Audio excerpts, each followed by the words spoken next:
तो बच्चों, अब जेल में पहुंचने के बाद ये मिस सॉल्ट मिलता है अपने लॉयर से, और जब इसका लॉयर इससे मिलता है और वो पूरी कहानी सुनता है इसके क्राइम की, और वो ये भी नोटिस करता है कि इसको अपने क्राइम का कोई पछतावा नहीं है, तो इस लॉयर के मन में इसके लिए जो फीलिंग होती है ना कि हाँ, मुझे अपने क्लाइंट को बचाना है, मुझे अपने क्लाइंट को कैसे भी करके इस केस से बाहर निकालना है, तो वो फीलिंग इसके मन में आती ही नहीं। क्योंकि जब इसे पता चलता है कि ये बंदा अपनी माँ की मौत पर भी नहीं रोया, इसको अपनी माँ की मौत के मरने का भी दुख नहीं था, और ना ही इसको ये मर्डर करने का दुख है, कोई चेहरे पे पछतावा नहीं है, तो इस लॉयर को इससे थोड़ी नफरत हो जाती है और इसके मन में ऐसी फीलिंग आती है कि ये इसके लिए केस ही ना लड़े, यानी कि इसका केस लड़ना नहीं चाहता पर फिर भी वो लड़ता है। और अब जब मिस सॉल्ट को जज के सामने पेश किया जाता है, मैजिस्ट्रेट के सामने केस की सुनवाई के लिए, तो ये जज मिस सॉल्ट के कोई एक्शन समझ ही नहीं पाता, ठीक है, क्योंकि जज को खुद यकीन नहीं हो रहा होता कि कोई इंसान इतना लैक ऑफ फीलिंग कैसे हो सकता है, कोई इंसान इतना इमोशनलेस कैसे हो सकता है। तो मैजिस्ट्रेट मिस सॉल्ट से कहता है कि तुम्हें भगवान में आस्था रखनी चाहिए, ऐसे टाइम में भगवान ही तुम्हारा साथ देंगे, ठीक है, you have to faith in God. तो भैया भगवान का नाम सुनते ही तो ये और चिढ़ जाता है, ये बिल्कुल साफ मना कर देता है कि मैं कभी भी भगवान में आस्था नहीं रखूंगा, चाहे मेरी लाइफ की कोई भी स्टेज आ जाए, यानी कि मैं अपनी जिंदगी में कभी भी भगवान को नहीं मानूंगा और ना ही उनमें बिलीफ रखूंगा। तो ये सुनकर मैजिस्ट्रेट को यकीन ही नहीं होता कि भाई ऐसे टाइम पर भी ये ऐसी बातें बोल रहा है, क्योंकि जो बंदा जेल में है, जिसके ऊपर मर्डर का चार्ज लगा हुआ है, वो बंदा अभी भी भगवान का नाम लेने को तैयार नहीं है। ऐसे टाइम में तो अच्छे भगवान को याद कर लेते हैं खुद को बचाने के लिए, लेकिन इसने ऐसा किया ही नहीं, उल्टा मना और कर रहा है। तो मैजिस्ट्रेट को इसकी ये बात अच्छी नहीं लगती और फिर वो इसको मसीहो एंटी क्राइस्ट कहकर बुलाते हैं। इसका मतलब क्या होता है? महाशय विरोधी, यानी कि सबसे बड़ा विरोधी, विरोधियों का जो सरदार आप कह सकते हो या हेड कह सकते हो, वो एक टाइप से मॉन्स्टर, ठीक है। तो ये मैजिस्ट्रेट इन शब्दों से मिस सॉल्ट को बुलाता है, यू सच अ मसीहो एंटी क्राइस्ट। तो आज ज्यादा सुनवाई नहीं हो पाई, इतना ही था आज की सुनवाई में, क्योंकि एक दिन में तो फैसला होता नहीं है। अब देखते हैं आगे क्या होता है। तो बच्चों, अब जेल में जब ये रहना शुरू करता है धीरे धीरे, इसे जेल की आदत होती है, तो इसे शुरू में तो दुख होता है किस चीज का, कि अब ये बाहर के नेचर से नहीं मिल सकता, जैसे ये पहले बीच पे जाता था घूमने के लिए, स्विमिंग के लिए, वो नहीं कर सकता, नेचर से अलग हो गया है, वुमेन नहीं मिलेगी अब इसे, यानी कि इसकी गर्लफ्रेंड का इसको साथ नहीं मिलेगा, फिजिकल अपीयरेंस नहीं हो पाएगा, और अब इसे सिगरेट पीने के लिए भी नहीं मिलेगी, ठीक है।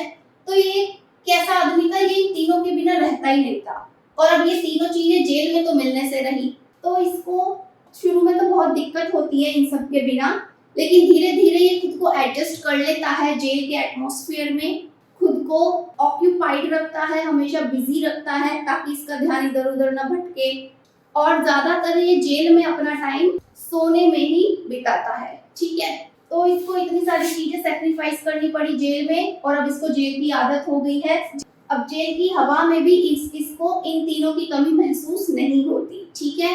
तो एक दिन क्या होता है, जेल में मिलने इससे आती है मैरी, ये मिलने आती है अपने प्रेमी से। अब वो ऐसे टाइम पे ऐसी जगह मिलने आ रही है, तो उसका फेस क्या था, सैड था, वो उदास थी, लेकिन उसने सोचा कि मैं जब उससे मिलूंगी, जब मैं मिस सॉल्ट से मिलूंगी तो मैं खुश होकर मिलूंगी, उसे ऐसा फील नहीं होना चाहिए कि मैं दुखी हूँ, मैं अपने चेहरे पे स्माइल करके उससे मिलूंगी। वो इससे मिलती है और फिर इसे दिलासा देती है कि तुम जल्दी यहाँ से मुक्त हो जाओगे, तुम जल्दी यहाँ से निकल जाओगे, और फिर हम दोनों मिलकर के शादी करेंगे, ठीक है। तो मैरी इससे मीटिंग करके चली जाती है यहाँ से। तो अब अगली सुबह, नेक्स्ट मॉर्निंग, इस मिस सॉल्ट को फिर से कोर्ट हाउस ले जाया जाता है। कहाँ ले जाया जाता है? कोर्ट, ट्रायल के लिए, फॉर ट्रायल। ट्रायल क्या होता है? जांच, ठीक है, यानी कि वही केस से रिलेटेड पूछताछ करने के लिए इसको लेके जाते हैं ट्रायल पर। और यहाँ पर कौन कौन प्रेजेंट होता है? स्पेक्टेटर्स, यानी कि दर्शक, प्रेस, यानी कि मीडिया, और क्या होते हैं, वकील लोग होते हैं, जज होता है। ठीक है, तो ये सब लोग कोर्ट रूम में प्रेजेंट होते हैं और अब सुनवाई शुरू होती है कुछ इस तरह। सुनवाई का जो मुद्दा होता है ना, मर्डर, तो आपको पता ही है, जब वकील लोग सवाल जवाब करते हैं, गड़े हुए मुर्दे उखाड़ते हैं किसी भी केस के, तो वो बैकग्राउंड तक भी पहुंच जाते हैं, राइट। तो वही हाल यहाँ पे हुआ। यहाँ पे क्या हुआ, मर्डर का जो टॉपिक था वो आगे बढ़ करके कहाँ पहुंच गया, मिसॉल्ट के पर्सनल कैरेक्टर तक पहुंच गया। मिसॉल्ट पर्सनल कैरेक्टर, कि भाई ये किस टाइप का आदमी है, कैसा इसका बैकग्राउंड है और क्या क्या कांड ये कर चुका है। तो वो सारे मुद्दे अब उठाए गए, उन सारे टॉपिकों को छेड़ा गया। फिर गवाही देने के लिए यहाँ पे वो डायरेक्टर को भी बुलाया गया, जो वृद्धाश्रम का डायरेक्टर था जहाँ पे इसकी माँ रहा करती थी। ठीक है, इस डायरेक्टर को बुलाया और उस वृद्ध आश्रम में और भी जितने लोग थे उनको भी बुलाया गया गवाही के लिए, और उन सब ने यही गवाही दी कि ये जो आदमी है ना, बहुत ही इमोशनलेस है और इसे अपनी माँ के मरने का कोई भी दुख नहीं था। इवन ये रोया भी नहीं और उल्टा ये वहाँ पे एंजॉय कर रहा था, कॉफी पी रहा था, सिगरेट पी रहा था। ठीक है, ये सब कर रहा था ये वहाँ अपनी माँ के मौत पर। तो सबने इसके खिलाफ ही गवाही दी, इसके फेवर में किसी ने गवाही नहीं दी। फिर गवाही देने के लिए इसकी गर्लफ्रेंड को बुलाया गया जो कि मैरी है। मैरी ने भी झिझकते हुए गवाही दी इसके खिलाफ। ठीक है, वो चाहती तो थी इसके फेवर में ही बोलूं, लेकिन उसको बोलना तो था सच। और सच क्या था कि इसकी माँ के मौत के अगले ही दिन इसने मैरी के साथ खूब एंजॉयमेंट किया था, मूवी देखी थी, स्विमिंग की थी, डेट पे गए थे। ठीक है, तो मैरी भी गवाही में यही बोलती है कि हाँ, ये अपनी माँ के मौत के अगले ही दिन मेरे साथ टाइम स्पेंड कर रहा था और इसे अपनी माँ के मरने का कोई दुख नहीं था। तो जब इतने लोगों ने इसके खिलाफ गवाही दी, तो एंड में ये मिसॉल्ट अपना गुनाह खुद ही कबूल कर लेता है। ठीक है, ये मान लेता है कि हाँ, मर्डर इसने ही किया है और कैसी कंडीशन में किया है वो भी बता देता है कि भाई मुझे बहुत गर्मी लग रही थी, मेरे पे सनलाइट का बहुत इफेक्ट हो रहा था और मुझे नहीं पता चला मेरे हाथ से कब बंदूक चल गई और मर्डर हो गया। ठीक है, तो ये अपनी तरीके से अपनी बात समझाता है, लेकिन इसकी बात पे कोई यकीन ही नहीं करता कि भाई कैसे कोई गर्मी की वजह से किसी को मार सकता है। और फिर जो प्रोसिक्यूटर होता है, यानी कि वो वकील जो इसके अगेंस्ट खड़ा था, ये मिसॉल्ट को मॉन्स्टर कह के बुलाता है। क्या कहता है ये इसे, मॉन्स्टर, कि भाई तुम में किसी के लिए कोई फीलिंग नहीं है, कोई दया भाव नहीं है, तुम इंसान नहीं, तुम एक राक्षस हो, तुम एक मॉन्स्टर हो। और फिर ये प्रोसिक्यूटर जो जज होता है उससे रिक्वेस्ट करता है कि आप इसे कड़ी से कड़ी सजा दीजिए क्योंकि ये दोषी सिद्ध हो चुका है और इसके जैसे लोग समाज के लिए एक बुरा प्रतीक बन सकते हैं, क्योंकि इसके मन में, इसके अंदर समाज के प्रति कोई फीलिंग ही नहीं है। इवन इसके अंदर तो इसकी माँ तक के लिए फीलिंग नहीं है, इसलिए ये आदमी समाज के लिए खतरा है और आप इसे कड़ी से कड़ी सजा दीजिए। तो फिर जज अपना फैसला सुना देते हैं, इसको मौत की सजा हो जाती है, ही सेंटेंस्ड टू बी डेथ। ठीक है, मौत की सजा इसे सुनाई जाती है, लेकिन कैसे, बाय बीहेडिंग। बीहेडिंग मतलब कि इसको सजाए मौत तो मिलेगी लेकिन सिर काट के, बीहेडिंग, इसका सर धड़ से अलग कर दिया जाएगा। तो अब यहाँ पे केस तो सॉल्व हो गया और इसे सजा भी मिल गई। तो अब आगे क्या होता है, ये मिसॉल्ट को वापस से जेल में बंद कर दिया जाता है और अब ये इंतजार करता है अपने फांसी के प्रोसेस का, यानी कि फांसी की जो भी प्रोसेस होती है, फॉर्मेलिटीज होती है, वो सब कब तक पूरा होगा, ये उन सारी चीजों का वेट करता है और खुद को मौत के लिए रेडी भी करता है। यानी कि अपने मन में तो ये स्ट्रगल कर ही रहा होता है सिचुएशन को फेस करने के लिए। तो आसपास इसके जो भी चीजें मौजूद होती है वो हर एक चीज को फील करता है, क्योंकि मैंने बताया था इसे फिजिकल अपीयरेंस बहुत ज्यादा अट्रैक्ट करती हैं। तो ये खुद को उस सिचुएशन में ढालने की कोशिश करता है कि अब जब मैं मरूंगा तो मुझे कैसा लगेगा, मेरी बॉडी क्या फील करेगी। तो अब क्या होता है, इसकी मौत से पहले एक चैपलिन, मैंने आपको बताया था कैरेक्टर में एक चैपलिन है। चैपलिन क्या होते हैं, चर्च में जो फादर होता है उन्हें चैपलिन भी बोलते हैं। ठीक है, तो ये चर्च का फादर मिसॉल्ट से मिलने आता है जेल में और वो इससे रिक्वेस्ट करता है कि तुम अपनी नास्तिकता को त्याग दो। ठीक है, और भगवान की शरण में आ जाओ, क्योंकि अब कुछ ही पल है तुम्हारी जिंदगी को।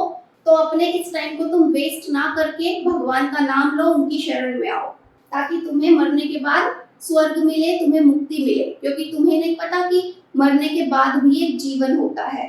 तो ये मिस सॉल्ट मना कर देता है चैपलिन की बात मानने से। वो साफ मना कर देता है कि मैं कभी भी गॉड की तरफ नहीं जाऊंगा, उन पे कभी बिलीव नहीं करूंगा, कभी उनका नाम नहीं लूंगा, और ये जो तुम बकवास कर रहे हो ना मरने के बाद की जिंदगी ये वो, मैं इन सब में बिलीव नहीं करता। तो चैपलिन को यकीन नहीं होता बिल्कुल भी कि अपनी मौत के इतने करीब होकर भी ये भगवान का नाम लेने से मना कर रहा है। यानी कि ये भी ठीक वैसा ही सोचता है जैसा कोर्ट में मैजिस्ट्रेट सोच रहा था जब मैजिस्ट्रेट ने इसको बोला था भगवान में बिलीव करने के लिए। तो चैपलिन इसे समझाता है, पर ये नहीं समझता, और फिर इसको गुस्सा आ जाता है मिस सॉल्ट को, और गुस्से में ये चैपलिन पर लपक पड़ता है, इसको झटके से गुस्से में पकड़ता है और इस पे चिल्लाने लगता है। ठीक है, और वो चिल्ला चिल्ला के क्या बोलता है चैपलिन से कि मैं सही हूँ और मैं इस मीनिंगलेस जैसी दुनिया में ही यकीन करता हूँ। मैं जो अपनी आंखों से देखूंगा उसे पे ही यकीन करूंगा। मेरे सामने ये फिजिकल वर्ल्ड है, मैं इस दुनिया को देख सकता हूँ, तो मैं सिर्फ इस पे ही यकीन करूंगा। तो इसके इस टाइप के शब्दों को सुनकर क्या फील होता है कि जो ह्यूमन एग्जिस्टेंस है ना, यानी कि जो मानवता है, हम मनुष्य बने हैं, तो हमारा कोई गोल ही नहीं है। यानी कि इसकी नजरों में इंसान का काम सिर्फ इतना ही है, खाना पीना सोना और एंजॉयमेंट करना। ठीक है, दुनिया में घूमना फिरना सब कुछ, बस इतना ही मीनिंग है इसका ह्यूमन लाइफ के लिए। बाकी भगवान से, धर्म से, मरने के बाद की जिंदगी से इसे कोई लेना देना नहीं है, और ना ही ये यकीन करता है। तो अब ये चैपलिन भी यहाँ से चले जाता है। तो अब फाइनली इसकी जितनी भी होप होती है ना जेल से बाहर जाने की, क्योंकि एक टाइम पे ये भी सोचता है कि ये जेल से भाग जाए, पर फिर ऐसा हो तो पाता नहीं है। तो इसकी जितनी भी होप होती है खुद को जेल से छुड़ाने की या केस को सॉल्व करने की, वो सारी होप खत्म हो जाती है। यानी कि अभी अपने फ्यूचर के बारे में कुछ भी नहीं सोचता। ठीक है, because he knows he will die. और फिर अपने लाइफ के सच को ये स्वीकार कर लेता है और फिर ये खुश हो जाता है। ये खुश क्यों होता है?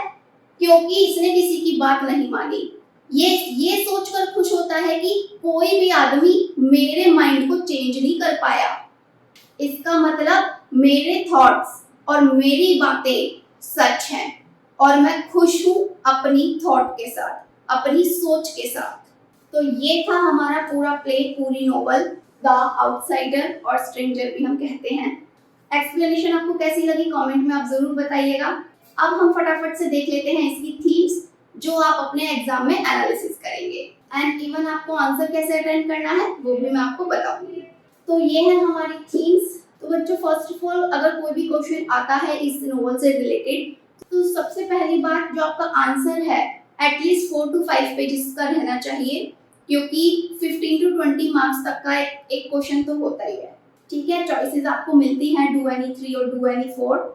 सो इट्स अप टू यू। अगर आप इस नोवेल का क्वेश्चन चूज करते हैं तो आप कैसे लिखेंगे? फर्स्ट पैराग्राफ आपको राइटर के बारे में लिखना है। ओके, राइटर कौन है हमारे? एल्बर्ट कैमस। तो फर्स्ट पैराग्राफ आप इनके ही बारे में लिखेंगे कि इन्होंने ये नोवेल क्यों लिखी, एक फिक्शन नोवेल है ये भी आप बताएंगे, टाइम पीरियड बताएंगे, इनकी आइडियोलॉजी बताएंगे कि क्या विचारधारा के साथ इन्होंने ये नोवेल लिखी।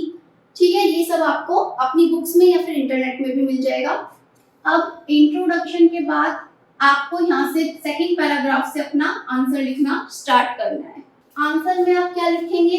इनमें से कोई भी एक थीम आप एनालाइज कर सकते हैं वहां पर, और उसके लिए आपको पहले क्वेश्चन आइडेंटिफाई करना होगा कि क्वेश्चन में किस पॉइंट पे वो फोर्स करके जोर देके आपसे आंसर मांग रहा है। तो जब आप वो क्वेश्चन पहचान जाएंगे तो आप थीम्स भी डेफिनेटली पहचान जाएंगे कि मुझे कौन सी थीम यहाँ एनालाइज करनी है। ठीक है, पूरी स्टोरी मत लिखाना कि भाई आउटसाइडर में ये कहानी है, शुरू में ये, बीच में ये, दिन और एंड में ये खत्म। ऐसे आंसर नहीं लिखते हैं। First theme is meaningless of human life. तो ये थीम किसके ऊपर सूट कर रही है? से वही जो हमारा प्रोटैगनिस्ट था मिस सॉल्ट, उसके लिए ह्यूमन लाइफ का कोई मीनिंग ही नहीं था, कोई पर्पस ही नहीं था। ठीक है, उसका मानना ये था कि हम इंसानों का जो लाइफ है उसका कोई पर्पज ही नहीं है। हम सिर्फ पैदा हुए हैं जीने के लिए, खुल के जीने के लिए। तो मिस सॉल्ट की नजरों में ह्यूमन लाइफ का कोई वैल्यू नहीं है। तो इसको आप अच्छे से एक्सप्लेन कर सकते हैं अपने आंसर में कि वो कैसे अपना पूरा दिन स्विमिंग में स्पेंड करता था, अपनी गर्लफ्रेंड के साथ स्पेंड करता था, ऑफिस में स्पेंड करता था, नेबर में स्पेंड करता था, ठीक है, इधर उधर ये घूमता फिरता रहता था, एंटरटेनमेंट करता था। यानी कि इसकी लाइफ का कोई बड़ा गोल नहीं था और ये पैसे कमाता था सिर्फ अपना पेट भरने के लिए कि भाई मेरा गुजारा हो जाए।